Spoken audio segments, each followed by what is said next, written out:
Hello, this is Steven with Rabbit Hobbies, and I'm here to tell you why I think painting Imperial Assassins black is boring.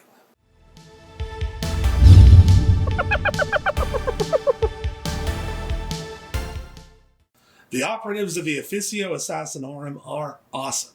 Ever since I was a kid, I loved their lore. From the deadly lone Vindicare assassinating the rogue ecclesiarch, to the shape-shifting Callidus taking on the forms of the enemy just to get closer to their targets, to the psychotic rage monster that is the Eversor. I just thought these guys were so freaking cool. I love their aesthetic, black from head to toe in their synth skin body gloves, and everyone knows that if you dress in black, it automatically makes you cooler, right? But as I've grown up, I've always felt that having them dressed in all black from head to toe was really not that edgy. It was just boring. But who's to say I have to paint them black? They're my models. I can paint them however I like, right?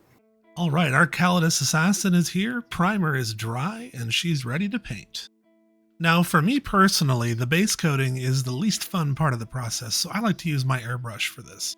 Here I'm using my trusty Iwata Eclipse. Now, anytime I airbrush, I always make sure that I put a little bit of Liquitex Flow Improver through. This just ensures that everything flows nicely and I don't have to deal with any clogging or sputtering in my airbrush. Now, this particular flow aid can be bought off of Amazon for about $12.99 in the US, and it's definitely my go-to. I like everything about it except for the bottle. I just feel like I need more precision, and so I actually added these into dropper bottles that I picked up and just labeled Flow Improver, and I can have a lot more precision over how small of a drop and how many drops I put in over the stock bottle. Now, I always add a few drops of Flow Improver first before I put any paint in, along with a few drops of airbrush thinner. My preferred brand being Vallejo, and I can tell you that these two bottles have lasted me an extremely long time. I picked up this bottle for, I think, $15 on Amazon. Starting off, I'll be base coating the base itself with Warm Gray by Pro Acryl from Monument Hobbies. Here I start off with a few drops of Flow Improver, a few drops of airbrush thinner, and then I add my paint, which I'll be base coating around the base, making sure that I mix thoroughly and give it a few test sprays. Never spray directly on the model until you know the consistency. And I found that I had a lot of extra paint in the pot, so I went ahead and base coated some of my other assassins that are sitting on my bench, including my Vindicare, Eversor, and Callidus Assassins. And here we go, the base coat is all done. Now, I really want to base her in a very bright and vivid red, but I don't want to get any overspray on the base itself. And you can see with the connection point where her foot is, it's going to be difficult for me to get that without some kind of masking. Now, I could use tape, but my preferred method is actually silly putty. Basic silly putty that you pick up from the dollar store is a wonderful material to use to mask off your miniatures for airbrushing. You just take out your putty and knead it and tear it off into whatever strips you need. You can do either small strips or you can do whole sheets and just begin to cover up the area that you need to mask off gently. Now, as long as you don't press too firmly, none of it should be left behind in any details. It'll come off remarkably clear without pulling any paint off. And then you can come in and do the detail work with a tool. Now, I prefer to use a sculpting tool for this. This allows me to really get into the details and make sure that the masking material is precisely where I want it before I'm ready to get in there with my airbrush again and spray. Now, with just a little bit of care, she is all masked off and ready to spray. Now, for the red base coat for the assassin, I'll be using an undercoat of Burnt Red by Pro Acryl and Bold Pyrrole Red by Pro Acryl. As always, when airbrushing, I start out with my Flow Improver and a few drops of thinner. And on this first pass, I'm going to be going with pure Burnt Red. Now, when airbrushing, I always make sure, like I said, to spray off the target at first to make sure that you're not getting spattering on the model or any, chunkiness or clogs. So a couple sprays off the model to make sure it's coming out the way you want. And then nice, slow, even coats. Very, very thin. You don't want to be building up any kind of texture. That's one of the wonderful things about airbrushes, is you have such great control. Now she's looking pretty good, just needs to air dry before I paint the next layer. Now for the first highlight, I'm adding a few drops of bold pyrrole red and stirring that up with my mixture. This is going to be sprayed mostly from a 45-degree angle from above to preserve those dark shadows that were left from the burnt red, and in the very bottom recesses still almost the black primer. Now, bold pyrrole red is an absolutely gorgeous color. It's by far my favorite red. Just stunning color. And you'll see when we go for the next step how vivid and vibrant this color appears. This final highlight is going to be pure bold pyrrole red on its own. And just absolutely gorgeous. Sprayed mostly from the very tops. I'm taking extra care to get parts like the upper arms and the top of the head, the top of her foot that's sticking out in the air, anywhere that I want to really stand out. Now keep in mind, I am going to be dulling this down with an oil wash, but I really want that intense pop. And it is going to darken down a little bit here as it dries, but looking spectacular. Now we just have to remove our putty. You can just be gentle and start to peel it off. And it should all just kind of come off mostly in one piece. If you have any straggling bits, you can use the putty itself to kind of remove any of that. But it did a pretty good job. A little bit of overspray we'll have to clean up later, but looking pretty good. Now it's time to move on to brushwork. Setting up my wet palette for highlighting the red, I'm going to be adding orange and bold pyrrole red from Monument onto my palette. Now it's important that when you're highlighting red that you keep in mind you can't just add white to it, because white and red makes pink. Now in trying to keep that bold red pyrrole color, I'm going to be using pure pyrrole red for the first highlight, and I'm going to be going a little bit into the warmer side by adding a tiny bit of that orange in there. So just dampening my brush with a bit of water and then grabbing my paint. Here I'm just glazing paint on the uppermost surfaces, kind of paying attention to where the light is hitting the model. I can actually see from the brightness of my lights that I use while painting kind of where to place this. So I almost think of this like almost like a coloring book, kind of filling in the spaces where I see the light hit, and just to add in those highlights where they would naturally occur. Now, a key thing to keep in mind at this point is I'm preserving the colors underneath, making sure that I'm not just painting over the previous layer, which would defeat the point.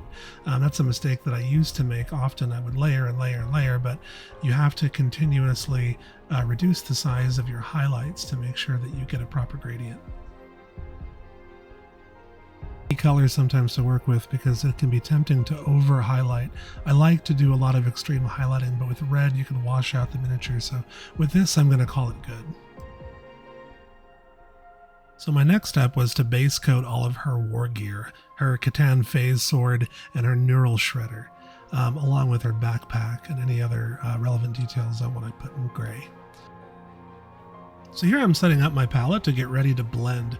I'm using dark warm gray, and bright neutral gray by Monument Hobbies, and preparing to do some wet blending on the model. Anytime that you're going to be wet blending, it's important to kind of set up your palette in advance so that you can establish a proper gradient. I'm even adding coal black in here to go in for the deepest shadows on the model. Now, most painters start out by layering, where you're using discrete different colors or tones and putting them one on top of each other to achieve the look you're going for. With wet blending, it's more of a setting up a gradient of colors, and then you're kind of pushing and pulling between the different tones, pushing for those darker colors in the shadow and pulling into those lighter highlights on the raised surfaces of the model. Now you're going to be working wet when you're doing this, and it's very important to make sure that your paints are staying nice and fluid and not drying up, hence the wet blending. I like to add things like flow improver or drying retarder to the paint depending upon the brand, but I do find that Monument tends to stay workable for as long as I need for most projects, unless I'm wet blending on a much larger surface. Now at this point I'm going to be moving into painting a lot more fiddly details on the model. And this Callidus Assassin is quite a bit smaller than your normal Warhammer 40,000 miniature. This one's a lot more to like a true human anatomy scale. And consequently, a lot of these little details like the belt and belt buckle, her poison knives on her side, they're all very, very fine details. And this is important to like take your time and make sure that you don't overload your brush. It's easy to lose brush control if you have too much paint on it. You'll also sometimes see me testing my paint on my back of my hand just to make sure it's putting the right amount forward, because at this point I'm trying to preserve the airbrushing work and the highlights from earlier, and I really don't want this running all over the model.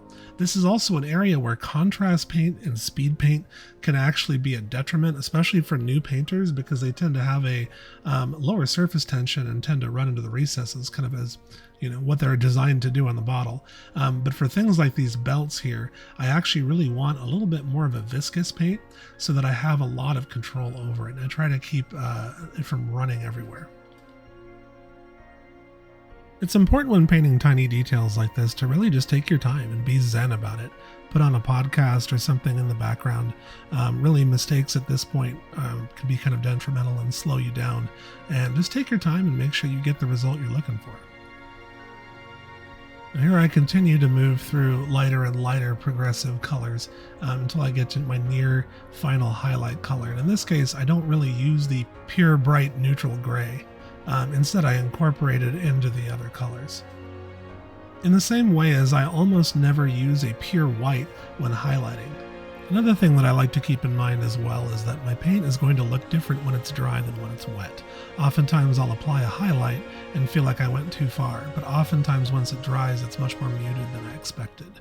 So next I'm going to be moving on to wet blending on the base and trying to build up some tones. So here you can kind of see a bit more surface area, maybe it's a bit more clear on camera what I'm doing here.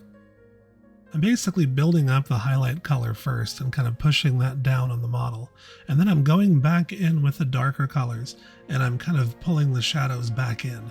So again, like I said, it's a push and pull, and you kind of work with the paint while it's still wet to try to build up the highlights and shadows as much as you can. And when it dries, you will see a much more smooth gradient.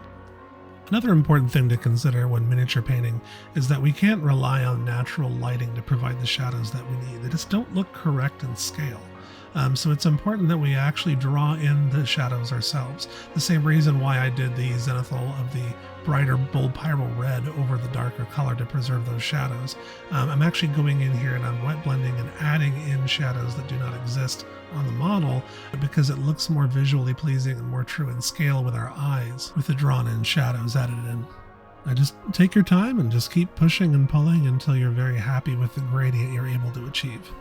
And don't be afraid to go in and darken up those shadows if you need to, if you feel like you've washed them too far out with your blending. Now I'm coming in with an edge highlight just on the upper recessed edges, just to make the edges pop a bit more. A tip that I was given was you should always go a little further than you think you need to, especially considering that the paint is going to dry a little bit more muted than you expect. Now I'm going in and I'm just kind of shadowing my base. Now you could do this by just washing over with Nuln Oil, but I like the effect that I get when I build this up. So I'm coming in here and just stippling in with a small dry brush my deepest shadows, and I will go in and in layers add in lighter and lighter gradients, just like I did on the pillar, but in this case with more of like a poking stippling motion. Now I really like using this kind of brush technique, especially on textured surfaces like concrete or leather. I just feel like it gives a bit of impact to it, and I am going to come back in later on with an oil wash that's going to bring all of this together. Feel free at this step to use contrast paint or Nuln Oil, whatever you feel like you need to get the job done here. I'm not going to go in here and paint every grain of concrete, but I feel like this stippling is a nice happy medium and gives a little bit of texture to the model. So next step is I'm going to be going back in with my dry brush and using some bright neutral gray on my texture palette. Now, I learned about using a texture palette from Artist Opus and from watching other YouTubers. I really like the fact that it lets me see exactly what my paint is going to look like on the model before I actually commit to putting it on there. I think a lot of my earlier results in dry brushing tended to look a bit chalky, and part of it was just not having the right consistency of paint, either having too much or not enough moisture. And using a texture palette has really been a game changer when it comes down to dry brushing. And on this model, I'm only using it for the base. Now, the complementary color for red is green, so I decided to go with a yellow green from Pro Acryl for the base coat for her Neural Shredder and her Catan Phase sword. So I went ahead and just painted up those details.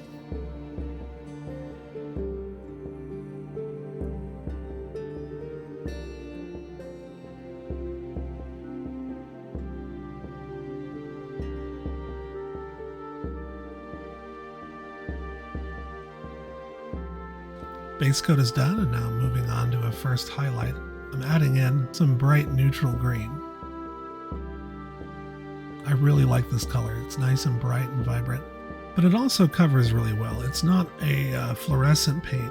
It's just a very bright, vibrant green, which I'm focusing on the center of her Neural Shredder and also on her sword to kind of make it look like there might be a light source coming from the inside. Here I just like to take my time and build up my layers to get a nice punchy color. And it's looking pretty good. I'm liking the way it's looking right now, and I could just stick with this, but I've decided to go with an experiment instead. I have some brand new, very, very bright fluorescent paints that I'd like to try and see if I can push this a lot further. So first thing I need to do here is to get ready to use the UV paint. UV paint is very transparent, and so I'm going to want to actually spray on some very bright white underneath to make it as bright as possible. And I'm not actually worried about overspray much here because it's just going to come off as a lighting effect. Do be careful not to overdo it. You don't want to go excessive. The best thing that you can do to sell OSL lighting, I find, is to be a little bit more conservative with it. Now, the paint I'm using here is Data System Glow from the new Army Painter Fanatic range. As you can see from my airbrush cup here, this is an extremely bright paint. It also is very slow to dry, so I was careful here to take my time and spray at a very, very low air pressure, just to make sure that the paint had enough time to dry. But as you can see here, this glow is absolutely gorgeous. I figured I'd break out my UV torch just to show you how intense this looks under UV light. Kind of a cool little effect. I've seen people incorporate this into entire armies. But you can see how amazingly intense it looks under UV or blacklight. It's kind of making me want to start a UV or blacklight themed army, maybe Necrons or Eldar. Doing this for a whole army just I think would look cool. Alright, next step is I need to get some metallics down. I'm pulling out my trusty dry palette. I tend to use a dry palette for metallics just to keep any mica or aluminum flakes from getting into my other paints and contaminating them. I don't really want to have all my other paints look sparkly. Now for a bright metallic color, my go-to is Metal Color by Vallejo. I particularly like the steel and silver colors. Another reason that I really like the dry palette for these is that these colors are actually kind of designed for airbrush. They have a very low viscosity, and it just lets it dry out a little bit for me on the palette. This is one of the rare cases where I feel like the paint drying a little bit actually helps me out. And this color is just gorgeous. I find that it covers incredibly well. It's an extremely bright true metallic, and it doesn't have any of that chunkiness or grittiness that a lot of low quality metallic paints have. Now the fact that it flows beautifully through an airbrush is just icing on the cake for me. But I use this paint for all of the little details, the belt buckles, the poison knives on her, and the cables on her back. Now I'm coming in with silver from Vallejo. And this is going to be used for my highlight color. Now it's easy to see with a metallic where the highlights actually are from the natural light, so I'm just kind of following that pattern, looking at the raised areas where the light is hitting it and just kind of punching up those highlights. In painting at this scale, it's really important to add visual interest because the miniature is so small, you really need to emphasize those highlights. Now I'm going to be adding a little bit of gold, and I've struggled to find a gold that I really like. Here I'm using Greedy Gold by Army Painter Fanatic, and this is a pretty darn good gold. I would rank it up with my favorites. Retributor Armor from Games Workshop is fantastic, just so expensive. But from a pure finish point of view, one of my all-time favorites was actually Vallejo alcohol-based metallics. I've seen these used before. They're absolutely gorgeous. The problem is they're just a giant pain to work with. So I've been pleasantly surprised with how good the Army Painter metallics in this Fanatic range have behaved. Even the Speed Paints 2.0 metallics are actually pretty fantastic. A downside in my airbrushing for the glow effect was I lost some of the edge, so I came back in with Vivid Volt and Afterglow from the Army Painter War Paints range just to bring back those edges to my weapons. I'll set up my palette real quick for my blend. And I really focus on just hitting the sharpest edges of the model. I just want to emphasize the outline of this blade and make it look like something sharp. In this case, I'm barely using any paint on the brush at all, just leaving a little on the very sharpest part of the texture.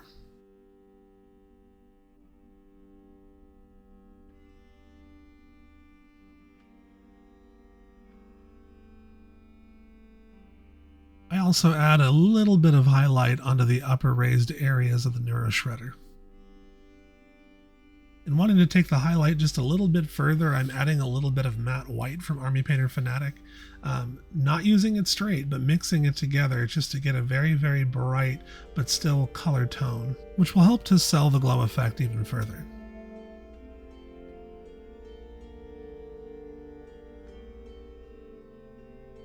Now I'm pretty happy with how that looks, but I want to add a little bit more punch to that Neuroshredder. Now for painting her hair, I decided to go with a blonde color scheme. It's important to note that when you paint blonde, you're actually not leaning in too far into the yellow side of the spectrum. And that's a mistake that I used to make, and a mistake that I see all the time, is people painting blonde, but they're actually painting like canary yellow. It's really important that you actually use more brown or neutral tones. In this case, I'm using golden brown and dark golden brown from Pro Acryl. Now, if you're looking for like an in-depth tutorial on how to paint blonde hair, the one that I recommend more than any others is just called How to Paint Blonde Hair from Vince Venturella, who's an absolutely fantastic and inspiring miniature painter. I believe this was his hobby cheating video number 406, but just spectacular painter. Definitely recommend him. If you don't follow him, I follow him right away. He releases new videos all the time, and multi-award winning painter. You'll notice that I'm also base coating the skull, which is going to be, of course, a bone color at the same time as I'm doing the hair, just saving some time, knowing that I'm going to be using a similar color palette. Now here I'm just layering progressively brighter colors on top of each other while preserving the darker shades underneath.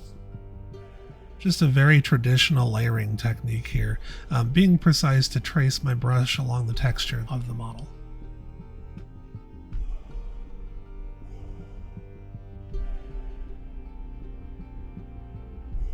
For some people, this type of highlighting can be kind of tedious, but I think the juice is worth the squeeze with the end result. And now I'm coming back in with progressively brighter tones, including yellow ochre and bright ivory. Just take care to progressively build up your highlights, and you will push through that ugly phase that most of our miniatures enter. Almost every time that I paint miniatures, I find that I run into a phase where I really think it just doesn't look great at the moment, and I just have to trust the process. I keep gradually going brighter and brighter with my highlights. And as long as you keep these highlights nice and small, you don't wash out the color. But always I'm thinking about where the light is hitting and where I want the shiniest looking highlights to be on the hair. Oftentimes it's a good idea to have a reference photo that you can look at while doing this. Fast forward a little and highlights are done. I think they're looking pretty good. Next step is to finish working on that skull. And for this I'll be using dark ivory and bright ivory for Monument. For such a fine detail as this, take your time, make sure that your brush is not overloaded. And for me, I like to stipple a little bit on these skulls, just the very tip of my brush, just to get those edge highlights. And with that, I think the skull is looking pretty good. Next, I'm going to be using my favorite named paint from Warpaint's Fanatic, Death Metal. And I'll be using gunmetal for the highlights for this. Death metal is a very, very dark, kind of bronzy color that's just gorgeous. The metallic level is very nice, but it's very muted. And I progressively add more and more of the gunmetal color to it for the highlight on the eye lenses. Now I go back to my gold because there's a little bit of gold on her jewelry on the ponytail and also around the skull aquila on the base.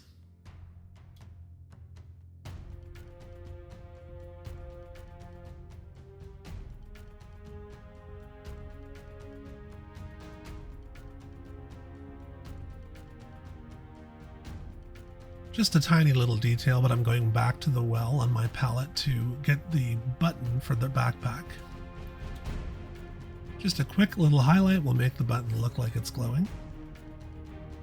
Now she's looking pretty good, but I need to get her ready for the next step that I'm going to take, which is an oil wash. You could leave her here, but I really like the depth of shadow that you get from a proper oil wash. Now before I oil wash, I always seal my miniatures in high gloss varnish from Liquitex. Some people say that this is not required because mineral spirits doesn't interact with acrylic paint, but I'd rather be safe than sorry. I don't know what mixes each acrylic paint manufacturer is using, and I don't want to risk rubbing anything off. Now I'm going to be using two different oil washes. I'm going to be using one wash for the hair and a bit of the base, and another one for the red parts of the model, along with the metallic parts. So I'm going to be adding dark umber for one of my washes, along with mineral spirits. Now if you haven't looked up how to do an oil wash, it's actually quite easy. Don't be intimidated. But basically you want to mix your oil paint with some mineral spirits and dilute it until it runs freely into the recesses of the model. It looks kind of like this. I'll be slathering this kind of all around the base, avoiding the red parts of her. But I'm also going to be using this to shade the hair. And for the base, it's going to help it look like a more earthy, dirty, more lived-in world. Hair, it's just going to add a bit more depth of shadow. And the wonderful thing about this is it's a subtractive process. You can actually remove wash after the fact, which is what you cannot really do with acrylic washes. Now for my second wash, just using the same cup, I'll use a little bit of the brown tone in there, but I'm adding in black. And this is your oil wash version of your Nuln oil. And I'm applying this all over the red bodysuit and also the metallic parts of the model.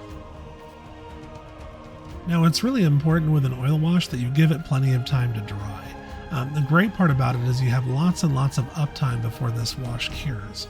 But I give it about 2 hours to dry before I come in with my sponges and start removing. So here we are 2 hours later. The oil wash is mostly dried and cured, and I come in here with these little makeup sponges I got off Amazon. And I just start to kind of rub it all over the model. Here it's all accelerated, but I just kind of gently brush all over the model and subtract those areas off to bring back the highlights.